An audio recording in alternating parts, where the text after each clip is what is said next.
We got in, and my comrades fell right and left of me.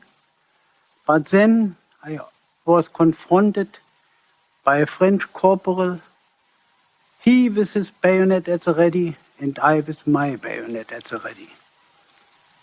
For a moment, I felt the fear of death. And in a fraction of a second, I realized that he was after my life exactly as I was after his.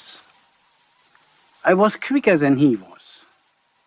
I tossed his rifle away and I ran my bayonet through his chest. He fell, put his hand on the place where I had hit him, and then I thrust again. Blood came out of his mouth and he died. I felt physically ill. I nearly vomited. My knees were shaking and I was, quite frankly, ashamed of myself.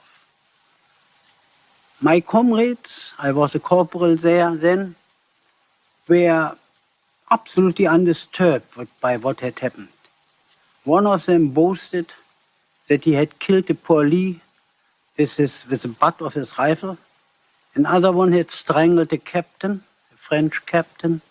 A third one had hit somebody over the head with his spade. And they were ordinary men like me. One of them was a tram conductor, another one a commercial traveler. Two were students, the rest were farm workers, ordinary people who never would have thought to do any harm to anyone. How did it come about that they were so cruel? I remembered then that we were told that the good soldier kills without thinking of his adversary as a human being. The very moment he sees in him a fellow man, he is not a good soldier anymore. But I had in front of me the dead man, the dead French soldier, and how would I like him to have raised his hand? I would have shaken his hand and we would have been the best of friends, because he was nothing like me but a poor boy who had to fight, who had to go in with the most cruel weapons against a man who had nothing against him personally, who only wore the uniform of another nation, who spoke another language, but a man who had father and mother and a family perhaps. And so I felt.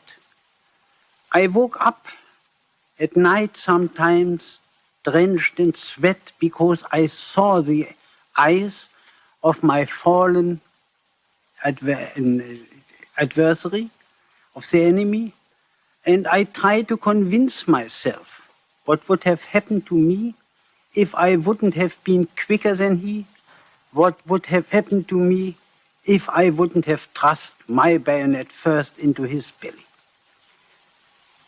What was it that we soldiers stabbed each other, strangled each other, went for each other like mad dogs? What was it that we, who had nothing against them personally, fought with them to the very end in death? We were civilized people after all. But I felt that the culture we boasted so much about is only a very thin lacquer which chips off the very moment we come in contact with cruel things like real war. To fire at each other from a distance, to drop bombs is something impersonal. But to see each other's white in the eyes and then to run with a bayonet against a man, that was against my conception and against my inner feeling. Anything else? That's beautiful. Kat.